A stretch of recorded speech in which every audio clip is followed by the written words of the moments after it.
Good evening, everyone. My name is Nathan Arnold, and today I'm going to be going through my Teach the Doc for Chapter 5. For the first question, we have read examples 5.11 and 5.12 and determine which of the following reactions have the same delta H RxN and delta HF. So for A, we know it's not true because more than one mole is being produced. For C, we know it's not true because we are going from a state of matter change from gases to a liquid, so therefore they can't be equal. And for B, we are producing 1 mole and we are staying in the same state of matter, so therefore the answer is B. And for number 2, so for both of these equations, we're using this reaction over here to the left.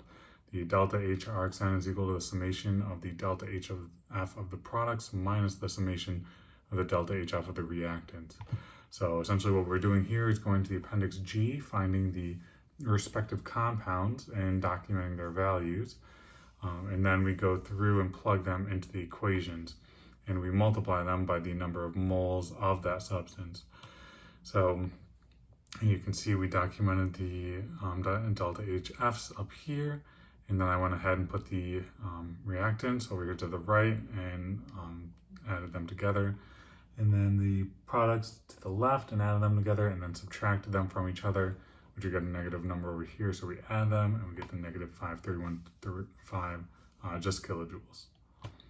Then we go down to B, we do the exact same thing using the same reaction. Delta H RxN is equal to the summation of the delta H of the products minus the summation of the delta HF of the reactants.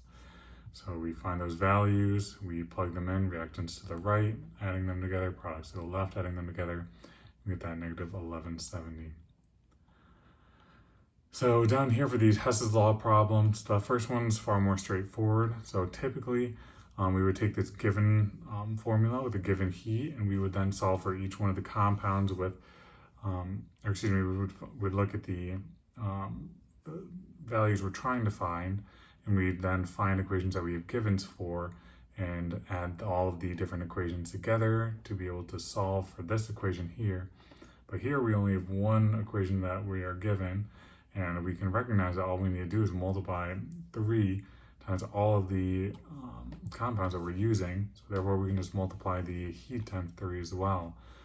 This would be the same thing as adding this equation up 3 times, or to itself 3 times, and then adding the heat to itself 3 times. I'm just showing shorthand of just that we can recognize that, multiply it by 3, and then multiply the heat by 3. For this next one, it's a little more complicated.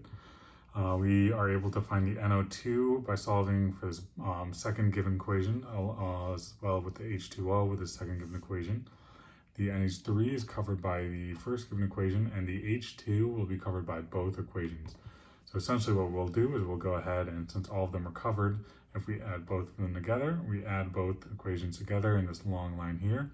The nitrogen, dinitrogen, the N2s cancel out, and we're able to combine the H2s, the hydrogens, to get 7H2, 2NO2, goes to 2NH3 plus 4H2O. And therefore, since all we do is add these two givens together, we can just add their heats together, and that gives us the heat that we're looking for. So, excuse my sniffles, but I hope this provides helpful and answers any questions that you have. Thank you very much for listening.